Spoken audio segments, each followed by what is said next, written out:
Na casa do Senhor, na presença de Deus. Que povo lindo! Você não pode pegar na mão de ninguém hoje, mas de repente você pode olhar para o lado e ver quantas pessoas vieram adorar a Deus, ainda que número limitado. Mas tem alguém representando alguma família aqui hoje. E eu estou feliz por estar junto com você para engrandecer o nome do Senhor. Nada pode calar a voz de um adorador. Nada pode deter aquele que tem uma chama acesa dentro do seu coração. E se você está aqui essa noite, é porque você entendeu o propósito de Deus para a sua vida. Você foi criado para a glória e para louvor do nome do Senhor nosso Deus. Esses dias que nós passamos sem poder estarmos reunidos aqui, foram dias de muita reflexão. E hoje eu vejo a maioria das pessoas de máscara andando na cidade. A maioria. Mas eu quero dizer que muitas máscaras caíram dentro das próprias casas durante esse período de quarentena.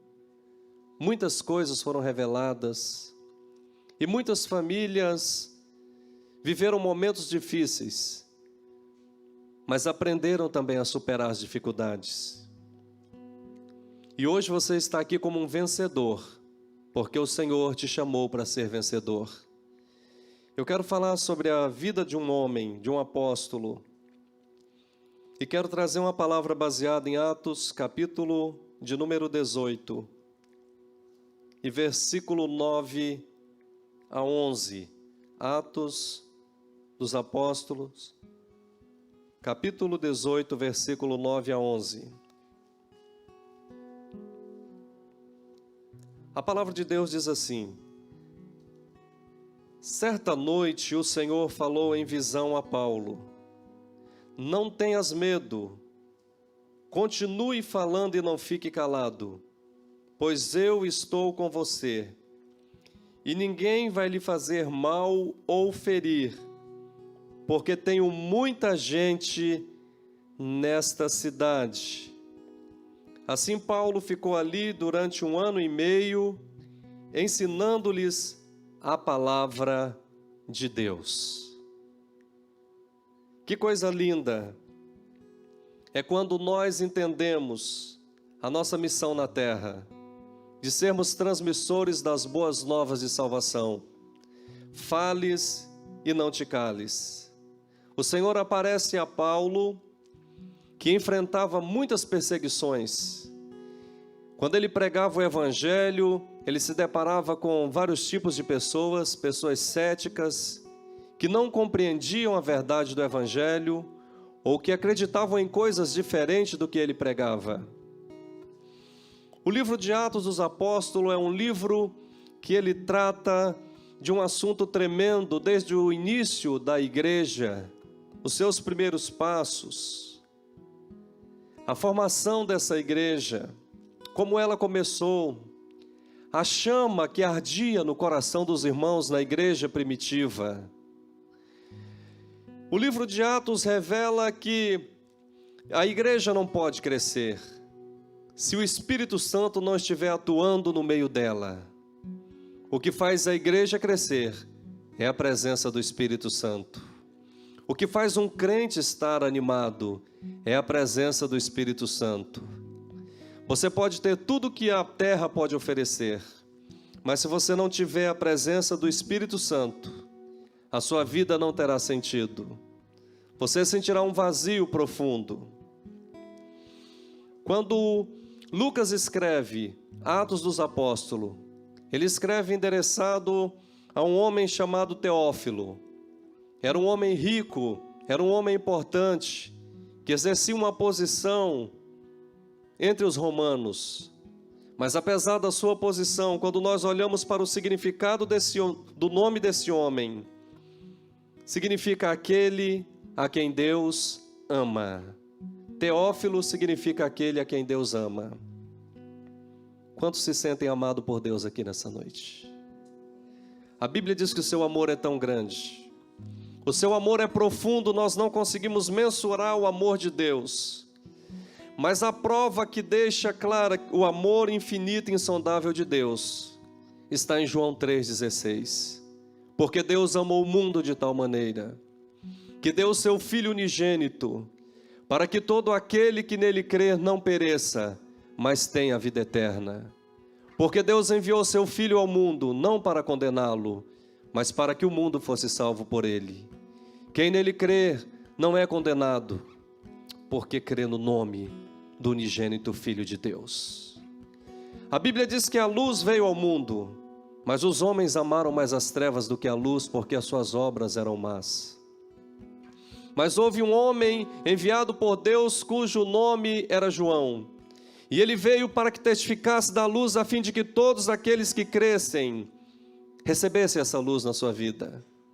A luz que João veio falar não é a luz artificial, não, é a luz real, é a luz verdadeira que ilumina o coração daquele que vem a Deus. Um dia essa luz brilhou na sua vida, um dia raios dessa luz atingiu o seu coração, e você foi tocado por Deus. Quando eu olho para o livro de Atos dos Apóstolos, eu vejo Lucas tentando provar para as autoridades que aquele povo que estava se levantando era um povo verdadeiro, era um povo que trazia uma mensagem de transformação, que não era mais um grupo religioso qualquer, mas era alguém que tinha as verdades do reino do céu. Queridos, no capítulo 9, nós temos o início de uma história impressionante. Nós temos o relato aqui da vida de um homem que teve a sua vida transformada radicalmente. O apóstolo Paulo era um homem que foi formado aos pés de Gamaliel. Gamaliel era um doutor da lei, um sábio, um rabino.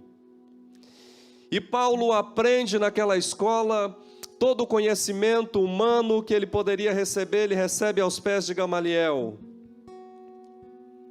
Paulo também, ele tinha outro nome, um nome judeu que era Saulo. O seu nome judeu era Saulo, porque ele tinha duas cidadanias. E é interessante que o nome Saulo significa pedido a Deus, vem da raiz de Saul, de Samuel. Mesmo esse homem tendo o nome de Saulo, pedido a Deus, ele ainda não compreendia a verdade do Evangelho. Ele ainda não compreendia o que é estar a serviço de Deus. E na sua ignorância, ele perseguia e matava os cristãos. Ele arrastava os cristãos pela rua da cidade. Ele fazia horrores em nome de algo que ele acreditava. Era uma fé sem entendimento. Era uma fé motivada simplesmente pelos motivos da lei. Mas a Bíblia diz que aonde a graça chega, a graça superabunda nas nossas vidas. E ela provoca mudanças e transformações. Paulo conhecia as verdades dessa terra, mas ainda não conhecia as verdades do céu. Você pode conhecer toda a ciência, você pode ter todos os dons, mas se você não conhecer o verdadeiro amor de Deus, que excede todo entendimento, você não vai ter uma caminhada feliz e abençoada. Sabe qual era o desejo de Paulo? Exterminar todos os cristãos da face da terra. Era banir aquele grupo de religiosos que estava se levantando naquela época. Paulo era considerado uma fera selvagem, aonde ele chegava, ele causava um grande estrago. Paulo era um torturador de cristãos. Quando Estevão foi morto, Paulo estava ali, e as suas vestes foram colocadas aos pés de Paulo. Mas ele tem um encontro com Deus no caminho de Damasco. Sabe, nós podemos caminhar pensando que vamos fazer aquilo que nós queremos e andar de um lado para o outro. Mas vai chegar um momento que o Senhor vem em nosso caminho, em nossa direção, e Ele ensina-nos que nós não estamos no caminho certo e no caminho verdadeiro. O homem, na sua arrogância, diz: eu nasci assim, eu vou viver assim, eu aprendi assim. Mas chega uma hora que o Senhor, Ele está dizendo: ei, eu quero te revelar coisas grandes, coisas profundas, coisas firmes que você não sabe e que podem mudar o seu entendimento e a sua visão de mundo, visão de reino dos céus, de reino de Deus. Paulo era um caçador de cristãos. Paulo era uma afronta para o reino de Deus. Paulo pensava que podia continuar fazendo tudo o que ele queria. Queridos, quando ele tem aquele encontro com o Senhor no caminho de Damasco, a Bíblia diz que ele cai por terra e ele ouve uma voz: Saulo, Saulo, por que tu me persegues?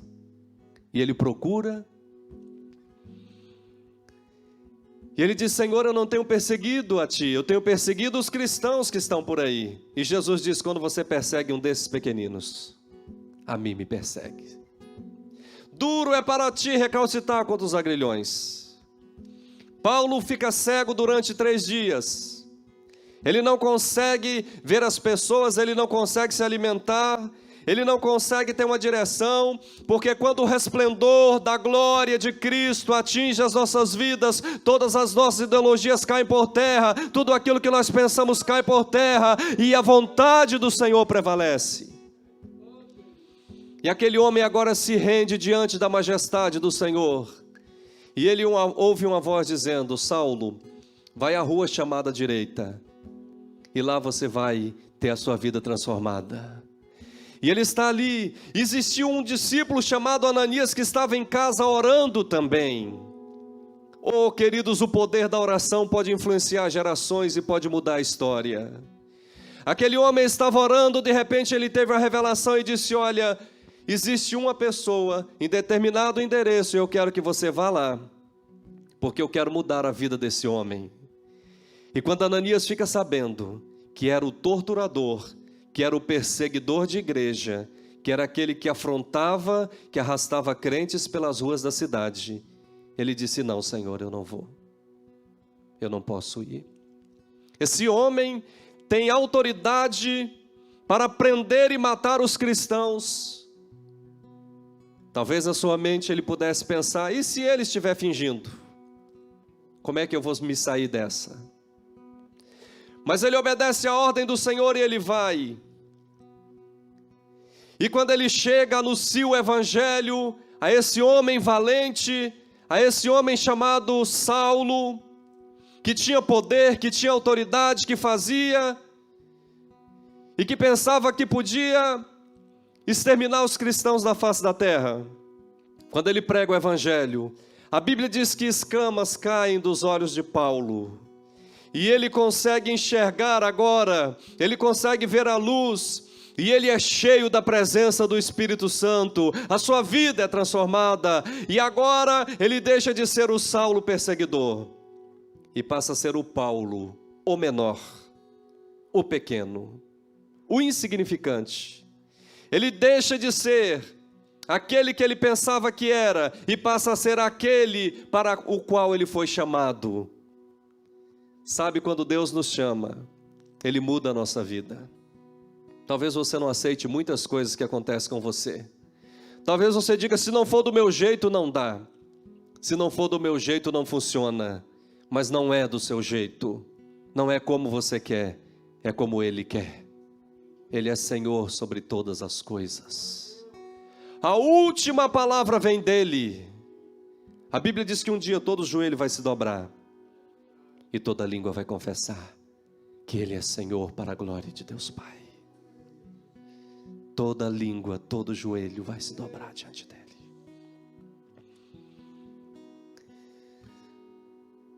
Um dia grandes e pequenos vão estar diante do Senhor. Grandes e pequenos, ricos e pobres. No capítulo 16 de Atos dos Apóstolos, nós vemos Paulo entrando na cidade de Filipos e pregando o evangelho. E quando ele prega o evangelho naquela cidade, ele ia, saía, pregava, retornava, Paulo e Silas. E de repente uma jovem sai em direção e diz: olha, esse moço que vos anuncia o evangelho é servo do Deus Altíssimo. E fez isso ela por muitos dias. E aquilo foi incomodando Paulo. Sabe, tem gente que se conforma com o elogio, mesmo partindo de quem quer que seja. Mas Paulo tinha discernimento. E quando ele observa que aquele espírito maligno estava enganando as pessoas, um certo dia ele vai caminhando, indo para o seu momento de adoração e de ministração, e aquela jovem vem e diz: olha, esses homens que estão anunciando o caminho da salvação são servos do Deus Altíssimo. Paulo olha para trás e ele diz: em nome de Jesus Cristo eu te ordeno que saia dela. E naquele momento aquele demônio saiu. Aquela moça se tornou liberta.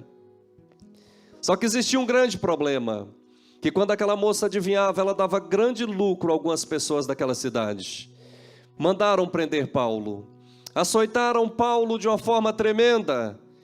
A lei romana, ela dizia que podia dar 39 chicotadas. Então eles davam a sucessão de 39 chicotadas e paravam. E depois iniciavam outra sessão. E assim espancaram o apóstolo Paulo. Espancaram Silas e lançaram na prisão. Mas aonde tem adorador, as coisas começam a mudar, e eles estavam lá na prisão. Paulo olhava para Silas e dizia: e aí, Silas, vai continuar? Dizia Paulo: eu estou contigo. Fechei contigo e não abro. Eu vou onde você for. E perto da meia-noite, Paulo e Silas começaram a orar e a louvar o nome do Senhor. Houve um grande terremoto naquele cárcere, e as prisões foram abertas.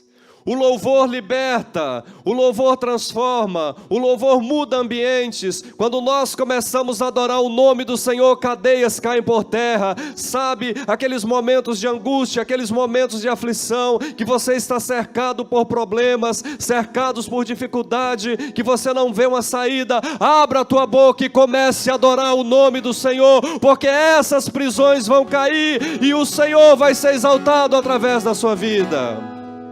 É só adorar que as prisões vão cair, é só adorar que a liberdade chegará, é só adorar que a sua alma sentirá prazer, é só adorar que você vai chegar mais perto de Deus. É tempo de buscar ao Senhor, é tempo de se aproximar do Senhor. Levante a sua voz em adoração e glorifique aquele que merece toda a honra, toda a glória, todo o louvor, porque Ele está aqui nessa noite para receber a sua adoração. Aleluia! Bendito seja o nome do Senhor. Queridos, açoitados, o sangue escorrendo,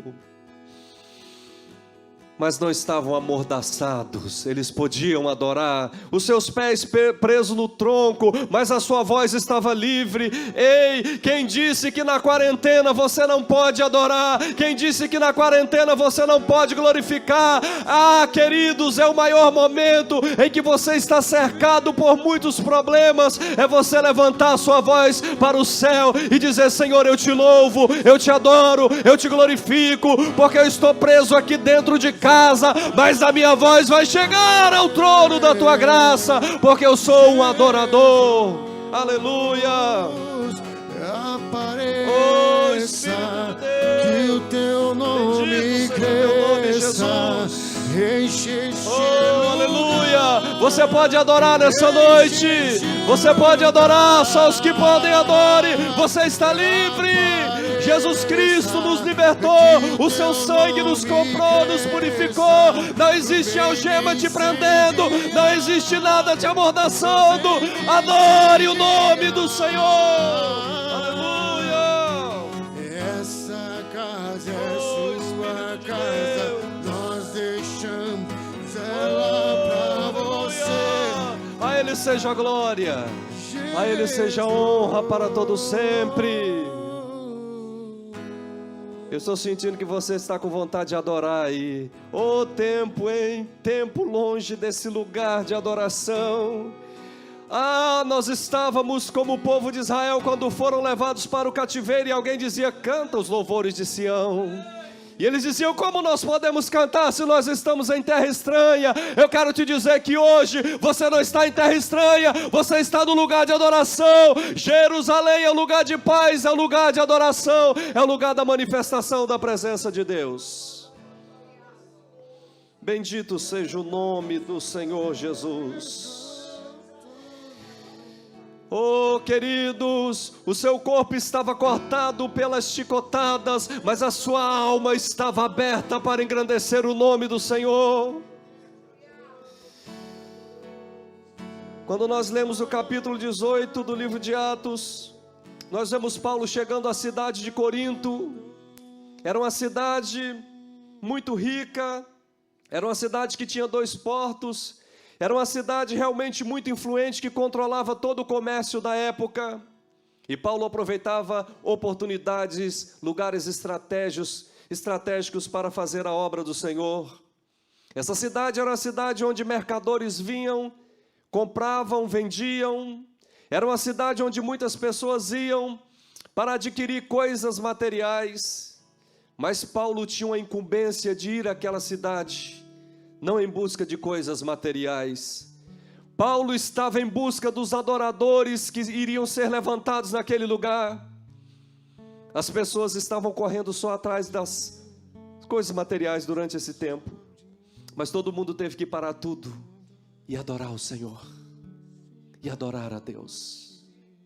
Não tinha outra coisa a fazer, e quem pôde adorar o Senhor, adorou com toda a força da sua alma. E Paulo estava em um lugar onde as pessoas corriam atrás da vida material, e todos os dias chegavam e saíam pessoas novas daquela cidade.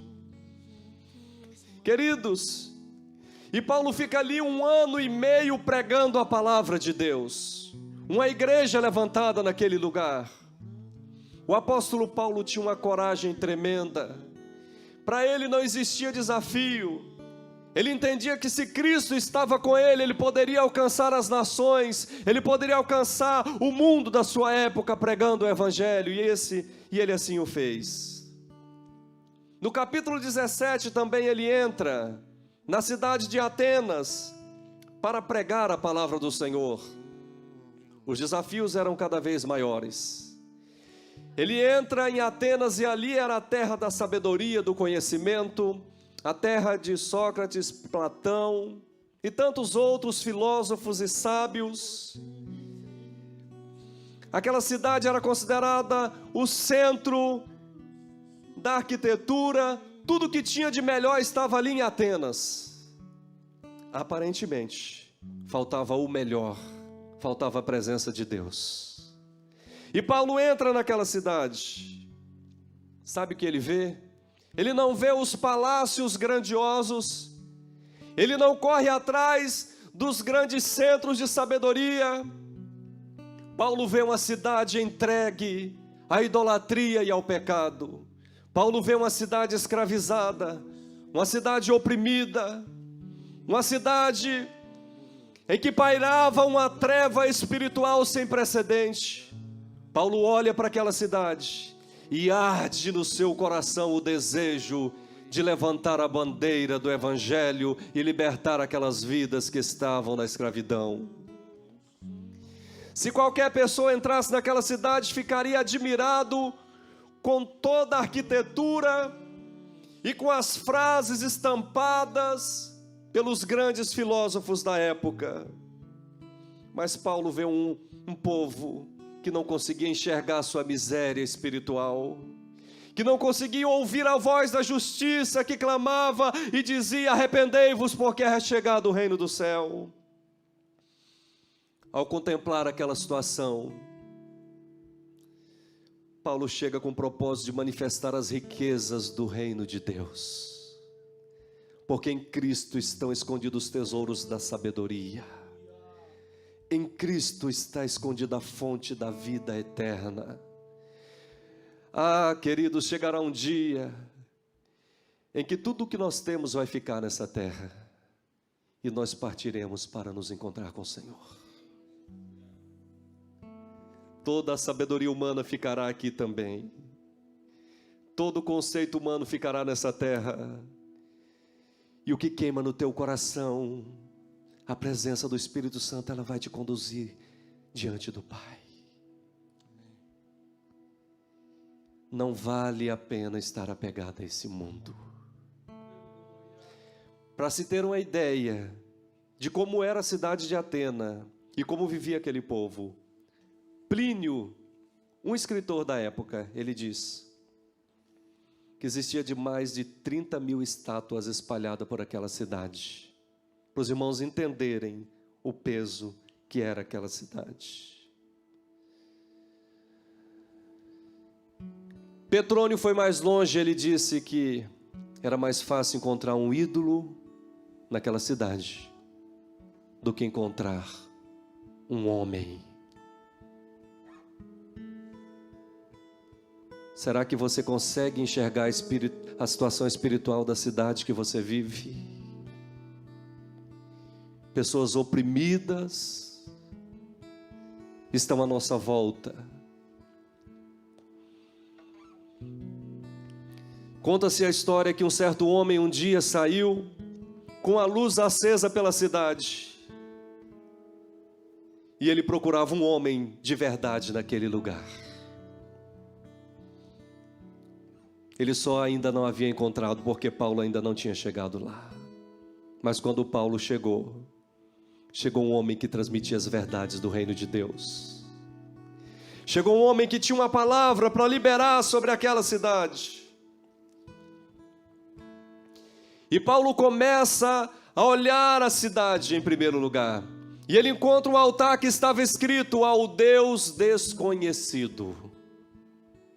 E aquilo foi a chave para que ele pudesse pregar uma mensagem poderosa.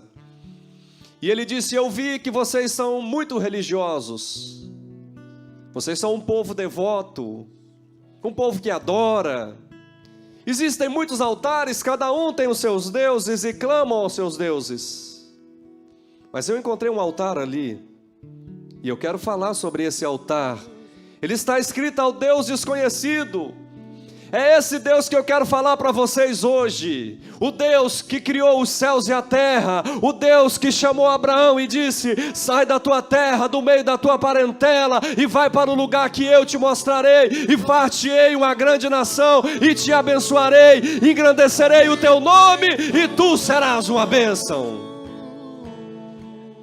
E ele prega, ele diz: eu quero falar do Deus que fez os céus e a terra. Eu quero falar de um Deus relacional. Vocês adoram um Deus que não pode estender as mãos para vocês, um Deus que não pode abraçar vocês, um Deus que não pode olhar para vocês, um Deus que não pode verdadeiramente amar vocês. Mas eu quero dizer de um Deus que enviou o seu Filho Jesus Cristo para morrer na cruz do Calvário, para poder te abraçar e te amar e dizer: meu filho, minha filha, eu estou aqui, vivo, ressurreto para todo sempre, e tenho em minhas mãos a chave da morte e do inferno. É esse Jesus que Paulo pregava, é esse Jesus que muda a história, Jesus que transforma a vida, Jesus que tira o homem do abismo e o coloca sobre uma rocha, para que ele possa estar seguro e caminhar confiante. Bendito seja o nome do Senhor. Diante da mensagem pregada, muitas pessoas se converteram, mas outros continuaram com o coração endurecido e fizeram um motim naquela cidade para tentar calar a voz de Paulo. Queridos, nada pode calar a voz de um homem, de uma mulher de Deus. Mesmo que tire a sua vida, mesmo que o seu sangue seja jogado pelo chão, o seu sangue vai continuar como uma voz profética, pregando e anunciando as verdades do reino de Deus.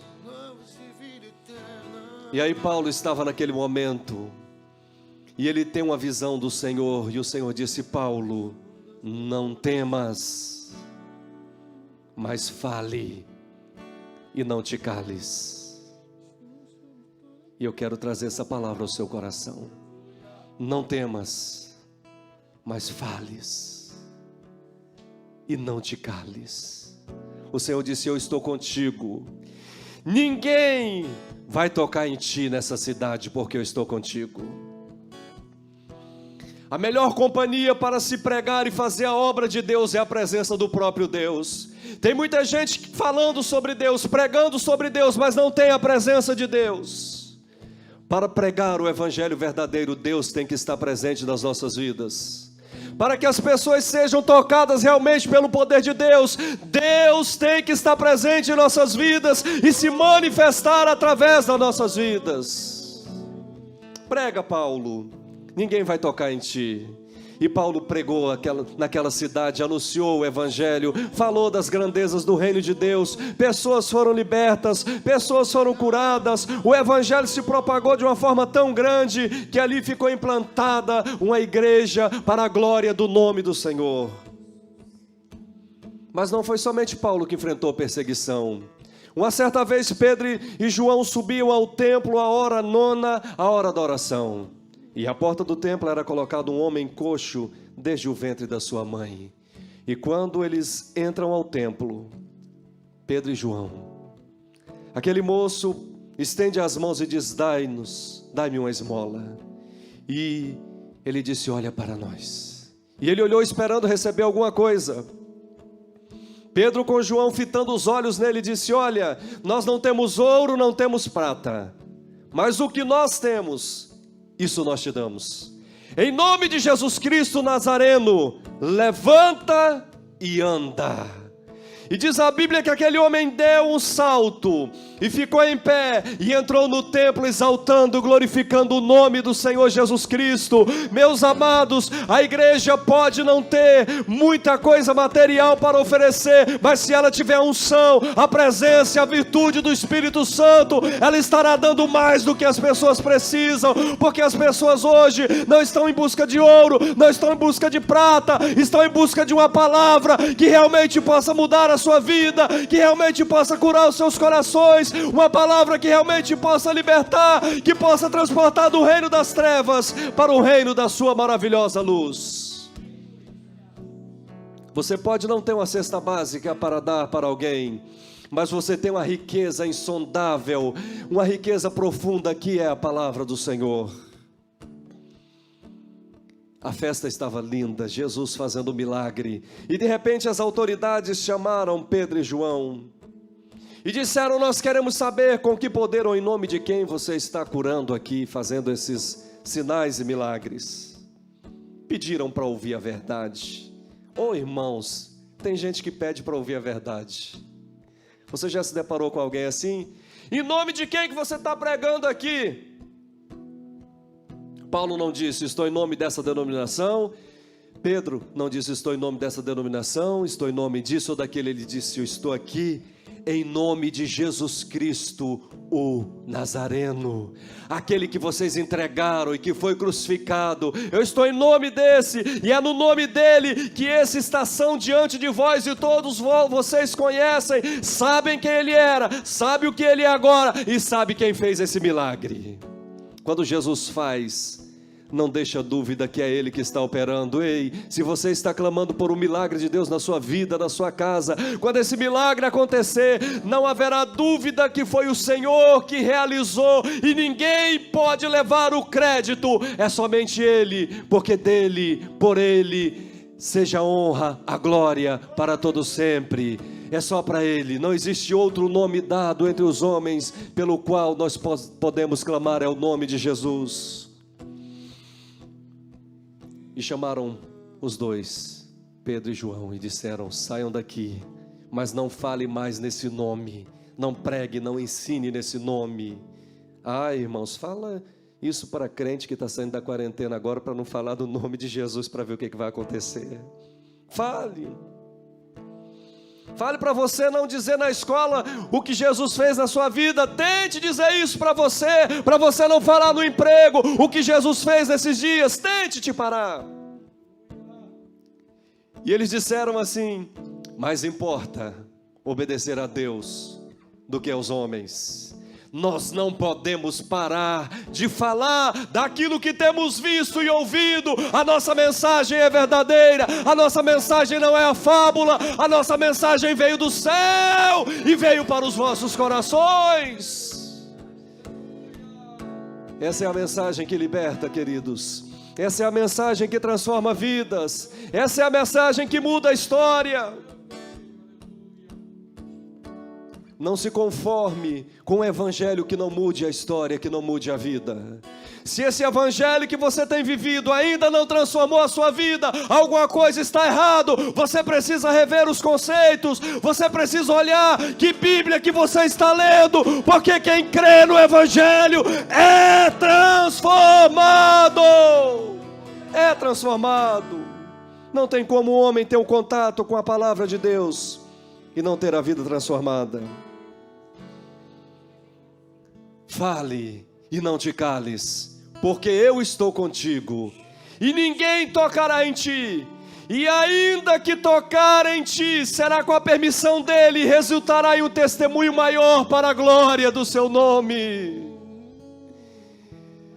Oh, queridos, que coisa linda é quando nós entendemos a voz de Deus. É quando nós entendemos o que Deus está falando, como Ele está se revelando. Fale e não te cales. Maria foi ao sepulcro para ungir o corpo de Jesus. E quando ela chega lá, ela vê a pedra removida. E ela olha, e lá está, como se fosse um jardineiro. E ela procura e diz: eu vim ungir o corpo do meu Senhor, mas ele não está mais ali dentro. E de repente Jesus se revela àquela mulher. Ele disse: eu estou vivo. E ela vai para tocar em Jesus. Ele disse: eu ainda não subi ao meu Pai, mas corre, vai, corre, diz aos meus irmãos que eu vim encontrá-los com eles lá na Galileia. Vai, anuncia, fale e não te cales, leve as boas novas, diga que eu estou vivo, anuncie para os meus discípulos e diga a Pedro. Quem sabe Jesus não está mandando você ir a alguém especial. Anuncia aos meus discípulos e a Pedro. Por que a Pedro? Porque Pedro estava frustrado. Pedro havia negado Jesus. Pedro estava decepcionado consigo mesmo. E quando a notícia é: revele a Pedro que eu estou vivo, que eu venci a morte. Pensa em um homem que teve a vida mudada. Quando Jesus sobe ao céu, ele vai com os discípulos lá para Jerusalém, e ele fica ali 10 dias buscando a presença do Senhor. E ao cabo de 10 dias o Espírito Santo desce sobre eles. E as pessoas começaram a dizer: esses homens estão embriagados, estão cheios de mosto, estão cheios de vinho. E Pedro se levanta e fala em nome de Jesus, dizendo: varões galileus, e todos que me ouvem, fiquem sabendo que esses homens não estão embriagados, sendo a 3ª hora do dia, ou seja, 9 horas da manhã. Isso é o que foi dito pelo profeta Joel: e há de ser que nos últimos dias derramarei o meu espírito sobre toda a carne. E ele prega ali uma mensagem poderosa, e 3.000 almas se entregam ao Senhor Jesus. Fale e não te cales. Proclame as virtudes daquele que te chamou das trevas para a sua maravilhosa luz.